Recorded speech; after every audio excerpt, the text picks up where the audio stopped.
Yeah, good day guys, and welcome back to the channel. So in the last video I did the gearbox fix, made sure that everything is up and running with the gearbox because it had some issues that I had to replace the mechatronics unit, quite an expensive piece. Got it all coded up, did the basic settings, and then the gearbox is now driving perfectly as you saw. So today in this episode we will be doing the gear, not the gearbox, but the engine service. We're gonna change out the service oil, do the service oil, flush it all out, put in fresh new oil, do the spark plugs, you know, the regular stuff when you do the service, and then new air filters, pollen filters, the lot. um Once I'm done with that, then need to build up the entire cooling line system. It's gonna be quite a long day. I'm not sure if I'm gonna finish everything up in a day, but yeah, I have to build up everything, make sure that everything is all nice and tacked and all nice and buttoned up together according to spec. Because obviously, doing the conversion, I want it to look like an S3, but not actually is on the outside. So everything how the S3 drives with the cooling system of the engine and gearbox, everything will be done under the skin like that. So that's what I will be doing. So I bought a lot of parts. If you still remember, I think in the first video or something I did show you some parts.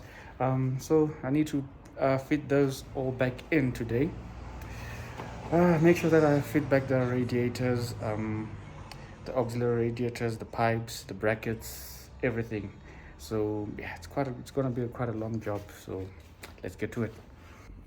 So here is how the state of the car looks like in the meantime. So still as it is, the car runs, it drives, and these are all the parts that I have. So I bought all of these off Goldwagen. So it's a new oil filter, cabin filter, Bosch spark plugs. I'm gonna be running Bosch spark plugs in the meantime. A new sun plug, air filter. I've got some engine flush because I do not know how long or how old that oil is inside the engine. So I'm going to pour this, and then you have to run the car for like 5 or 10 minutes or so, and then let this chemical circulate around the engine. Because obviously I don't have coolant lines, I'm not going to run it more than 5 minutes. So just so that this circulates nicely. Once I'm done, I've got like 6 liters of oil for engine oil, and then all of that will be going back into the car, and then that would be the basic service done. And then yeah, we can then move on to tackling the front side of the car, the cooling side of the car. So now here's the parts. So I've got two brackets, one for the left and one for the right. These hold these two radiators here. For the coolants, for the cooling system, one I believe runs on the off the gearbox, and then another one is for the engine side. So I've got two of these. Got some air ducts, a new expansion bottle, the protective film for the radiators, and then I've got an entire spaghetti of pipes that needs to go back in. So I might need to revisit some workshop manuals to see how each one connects. So yeah, it's gonna be a tough one. So once I'm done with all of this, I then will have to pressure test the system. Shout out to DLB for supplying me with the pressure testing kit, DLB Motorspec. I'll leave the links down in the description below if you need VWRD services and all of those good stuff. They are also good guys that they can help you sort out your car. So I'll leave the details in the description. So I'll then pour coolant once I'm done testing everything to make sure that I do not have any oil air leaks or whatsoever into the system, and then drain out all the water. Once the water has been drained out, then I will pour some G13 coolant in the car. So this is the brand that I'll be using, Vico I believe it's called. So it's about 9 liters of it. So yeah, that's what will be going back in. Now with these, I found something interesting with these brackets actually. So this is the one that goes onto the left side. Now obviously, this being an MQB platform chassis, basically meaning cars from 2012 to current, they all share the same chassis. So this bracket actually bolts here, and then this car initially had this washer bottle inside, so this was bolted in obviously because my car is a standard A3. It didn't need radiators whatsoever, so this was bolted right here in these studs over here. Let me just get this off the way, in these 3 points here. So because now I do not need this, and everything now has been moved over to the other side, which you can see from this side, this bracket comes in and bolts in right directly up here, so it's a perfect fit. So I won't need to do any modification on this side, which is lovely. However, on the other side I might need to do some drilling. I need to do some drilling because I do not have studs here, so I will just take some measurements off that side, and then I've got some self-tapping screws that I'll need to drill from this side. In the meantime, let me pour some engine flush, run the car for like 5 minutes, and then drain the oil, and then do the basic service. Okay, it has been about 5 minutes, and you can see the temperature is at 90, so I'm gonna switch it off now.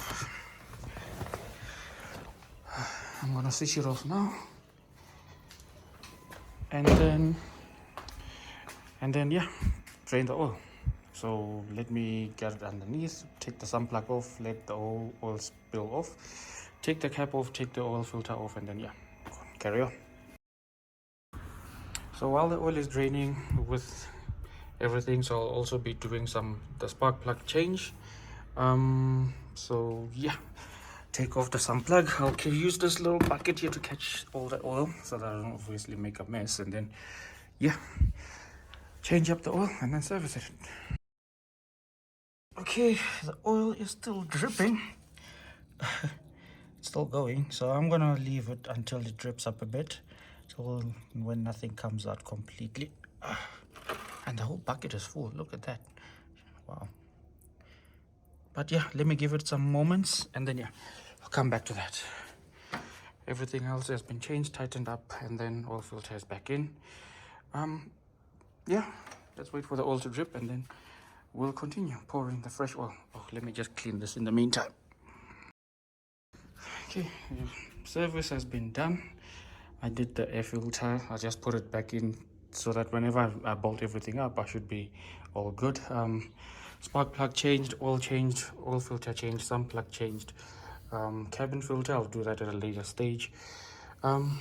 Yeah, it is getting quite dark outside. I was hoping maybe I could start off with the side brackets so that I drill those things in, and then at least make some room for the auxiliary radiators to go in. So I'll see how I can do. Maybe I'll start off tomorrow, or maybe do it right now, because this one is just a bolt on anyway. Okay, so these are the auxiliary radiators, one for the left side and another one for the right and left. So these are the brackets that hold obviously the radiators. This one is for the left side. It already has bungs on the other side for mounting this, so it's just a matter of plugging it in and tightening it up to spec. And then this side I have to make some custom modification on the chassis. I need to drill some stuff there, as I mentioned. So I got my drill ready. I need to get my drill bits so that I can start drilling some chassis. Sorry, the chassis over there. So I need to take some measurements quickly, and then once I'm happy with the measurements, put that in place and then start drilling, and then I can just bolt that in and then fit these back in place. So it's already dark outside, so I've got my light on. I hope it's picking up nicely on the camera, but yeah, that's what I'll be doing next. Measure that, drill the holes of the chassis, and then fit this back. Alright, so on this side, because I already have these studs made and drilled up for the old washer bottle, windscreen washer, since this one, as I mentioned, it bolted right up. So this was already made according to that. You know, you gotta love MQB chassis. So MQB platforms, they just, you know, bolt right up, and then it's easy for you to just fit things on these, from an RS3 to an A3 to a Golf. They just bolt right up. If you don't have this, obviously you can just measure them up and then fit them. So now it's a matter of just taking this bracket and then putting it back onto these slots. So see, it slots right in. Oops. Slots right in, slots right in perfectly. It's a perfect match. I don't have to do any modification on the left hand side. So yeah, that's a beautiful thing. So I just need to take back these nuts, and then tighten them back up, just like that. Side number 1 on the left side is done. So put that back in,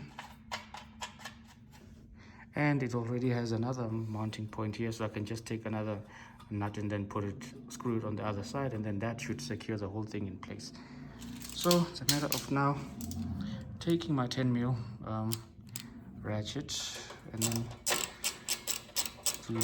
tighten it all up. Obviously I could use an impact if I want to, but I'll just use this for now. It does the job. So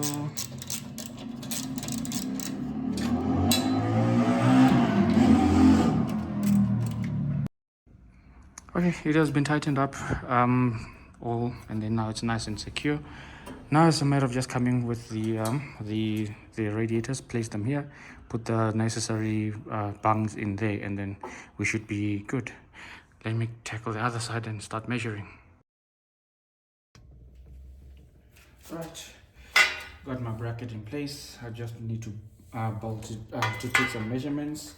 Got my T-pex. I'll use a T-pex so that I can measure some points where I need to actually do some drilling.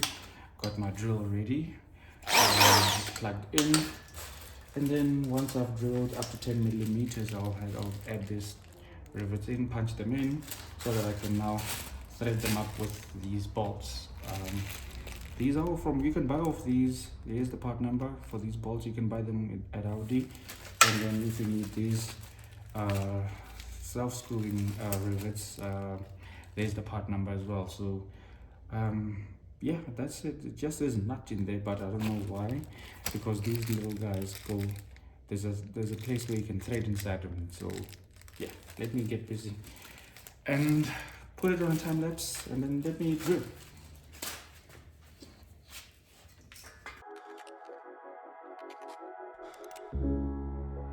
You've been talking about patience, hoping for everlasting. You're known for talking crazy. I know it's infatuation. You know how I feel inside. You know what is real, and I rock with your vibe, but I don't think that we should tie. I know, for real, I know, real deal. So please set me free. Just let me be. I know, for real, I know, real deal. So please set me free. Just let me be.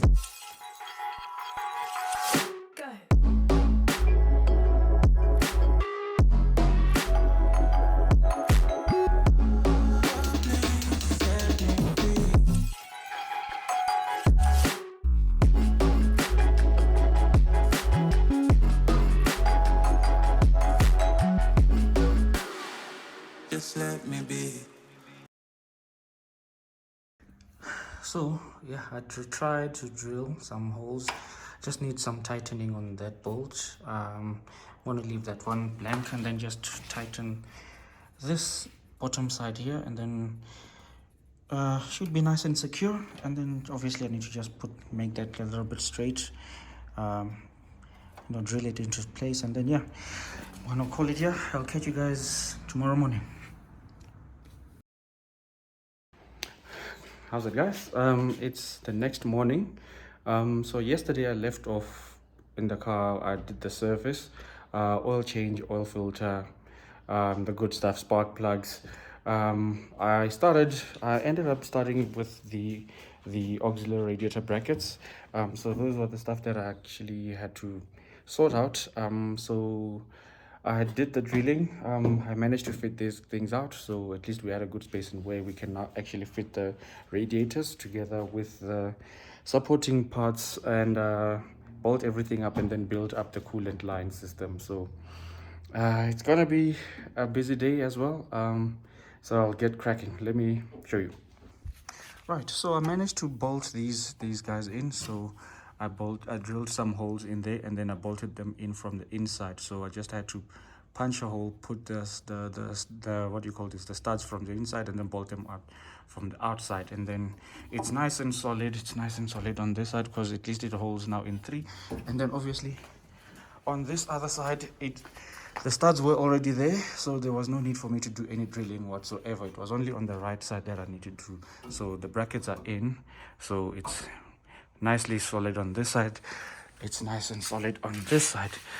So yeah, next step now is to sort out these things. So let's get these guys fitted in. There's places where I need to tighten them up from the back, and then I think here you fit some rubber grommets, if I'm not mistaken, so that they can clip into place at the bottom side of the radiators. So I have the parts here with me. These are the stuff that you need. It's 4 of them, I think. 6 of them. 1, 2, 3, 4, 5, 6. 6 of these that I think fit 3 on this side, 3 on the other side. So here's the part number if you need them. And then what else do I need? These are the bolts. These are the bolts that tighten the back side of the radiators here. So how many are there? I think there's about, I can't remember, but yeah, there's some number in there. But yeah, that's what I'm going to be doing now, fitting all of this in there. And then once I'm done fitting them, it's now time to build that whole coolant line system. And then obviously once I'm done, it's pressure testing.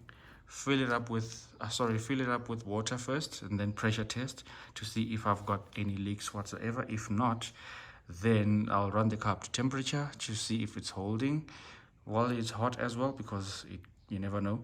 And then once I'm happy, drain out all the water and then pour fresh G13 coolant. So it's Vico G13 coolant, made in Germany, 1.5 liters. I've got 6 bottles. It's about 9 liters. Should be right, because with the additional radiators, I think it now takes about 9 to 10 liters of water or coolant. And then obviously new expansion tank will be going back in. So let's get busy. Right, so what I have here is that I've laid down kind of a rough estimate of where each pipe goes, so that I can fit it back onto the car. Obviously, these being the auxiliary radiators, they've got the pipes connected, and then this is the lower radiator connector, so that pipe goes and connects there, and then it goes all the way up there, so the coolant expansion tank is there. And then this connects onto the thermostat. This also connects at the thermostat as well, and then at the upper pipe, and then this one goes to the transmission oil cooler. So you've got your upper radiator hose connector that goes all the way to the cooler and then back out again, and then this then goes to the coolant temperature pump. So yeah, it's gonna be a tricky one. And then obviously that goes at the top, and then this one again connects at the thermostat as well. So quite a lot of piping to do, but it has to be done. So let's go.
All right, so the radiators have been plugged in. The upper radiator pipe, this one goes at the top of the radiator, this one is for the lower radiator, and then everything else is buttoned up. This is the new pipe. Obviously it has 3 outlets, one going to the shut-off valve, upper radiator, and then this one go all the way to the other radiator side. That's all done. This one leaves here and then goes into the gear oil cooler, and then that's the transmission coolant valve that goes all the way down to the other one, because this one cools down the transmission, this one cools down the engine. So yeah, that's how it is. And then this is the new expansion tank that's been installed and then clipped over nicely with these fresh spring band clips, and then all the pipes are new. Yeah, so the next step now, what I'm going to do next is take the radiator pack and then bolt it all up in here, and then fit obviously the AC lines. This line here goes to this point here. Actually, I should connect that. Actually, this one, that should goes there, and then yeah, we should be good.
I don't know what happened there, but seems like my SD card got full. But anyway, I managed to actually button up everything.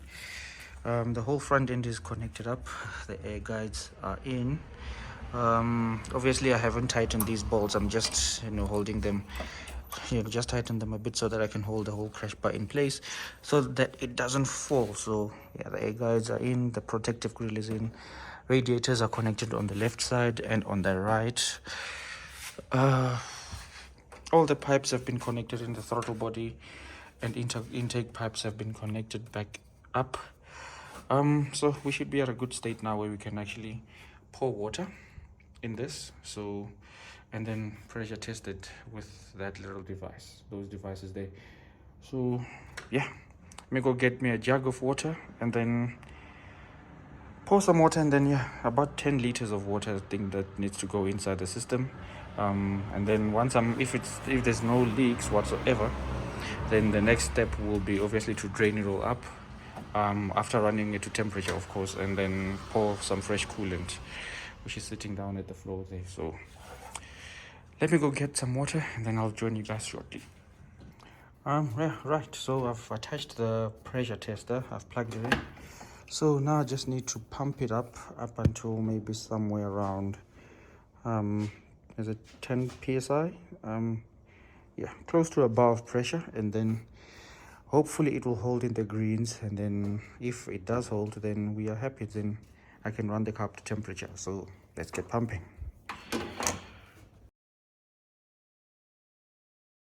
So I'm at around 10 psi. I'm at around 10 psi. Let's see if it's gonna hold.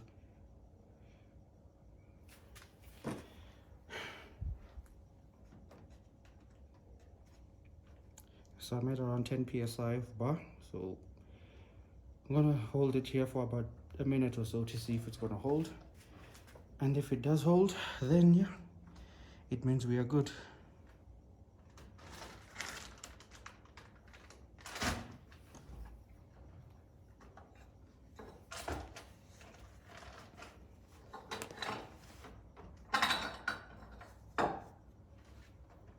Still holding. Yeah, it's not going down. It looks like it's secure enough. There's no air leaks in there, so beautiful. Let me pump it up some more.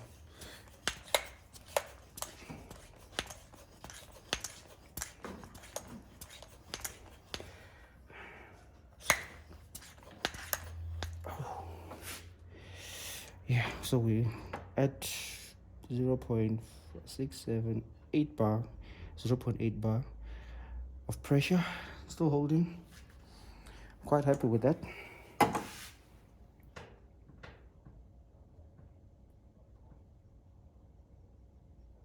I don't hear any hissing sounds whatsoever, so I think we are solid. We are holding coolant, we are holding compression. Yeah, it's not even going down at all, so I'm quite happy with that. Beautiful.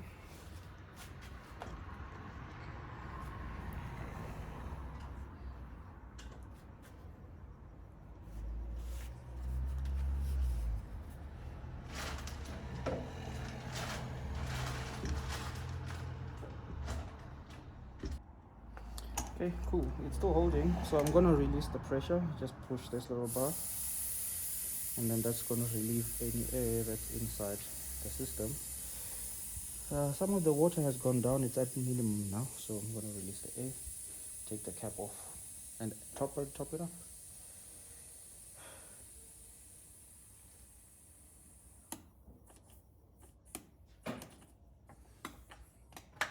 Oop.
Okay, it's filled up. It is bubbling a bit. This damn thing keeps on coming off, but I'll sort that one out later. Okay, right, let's go start up the engine.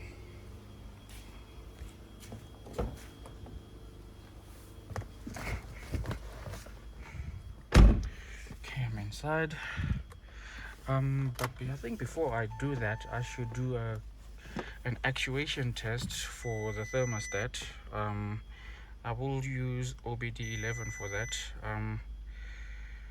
Well, you know, the warnings are obviously coming up.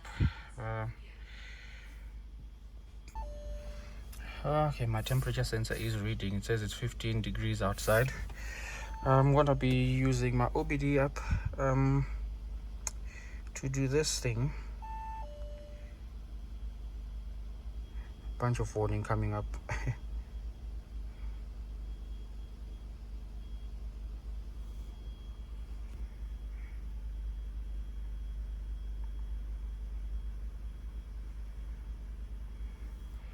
So I'll be using this guy. So let me just quickly try and connect it if it can focus. There it is. So select OBD11. That's my device. So let me quickly scan this thing. Okay, so I've got about 14 faults. Obviously because mostly I had the battery disconnected, but let's see.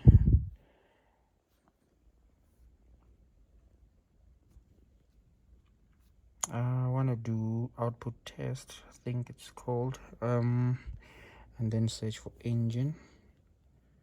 Oops. E and G. No, no, it's not the output test. Basic settings. Engine temperature management actuator. That's for the thermostat. And then you just hit this button.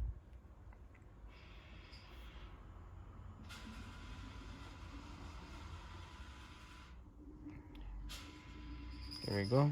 Basic settings ended. That's now fully actuated and coded basically, and readapted. So I can now exit here. Exit. Check. Let me check the fault codes. What fault codes are coming back? Those in the greens means they were unplugged before. Now they are plugged. Just a few.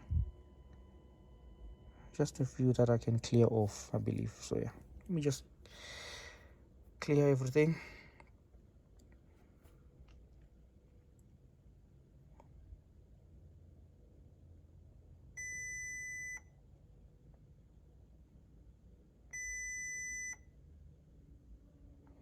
Some are definitely going to come back, of course, since not everything is plugged in.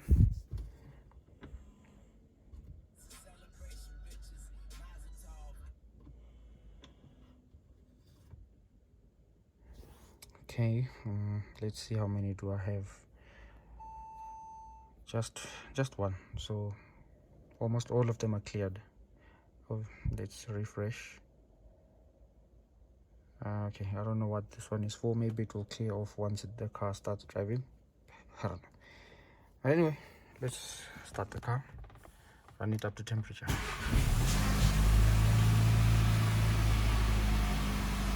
I'll catch you guys shortly. Obviously, to clear these faults, you just turn this guy left, turn this guy right, and then that resets almost everything. So there we go, cleared. Obviously the airbag light is due to the crash sensor not connected, so I'll connect that in. Let me jump off and then I'll catch you guys in a minute. Right, so yeah, it is holding coolant. Obviously everything has drained all the way down because there's not enough coolant in the system, but yeah, it is holding temperature. Ran it all the way up until 90 degrees, and yeah, it's quite hot, so I'm not going to drain this thing now. I'm going to leave it until it cools down, but I'm going to end it here for this video. So yeah, I'm going to leave it here because I'm going to let this car cool down because I can't drain the coolant while it's still hot. So I will leave this video here. Again, thank you guys so much for watching. If you do enjoy this kind of content, please give me a thumbs up. If you do not, please give me a thumbs down. Please like, share, subscribe, and I'll catch you in the next one. Hopefully we'll drain the coolant by the next video, and then once we're done doing that, we will take it off, for a further drive and see how this beast performs with this new heart and new engine and everything. But for now, peace.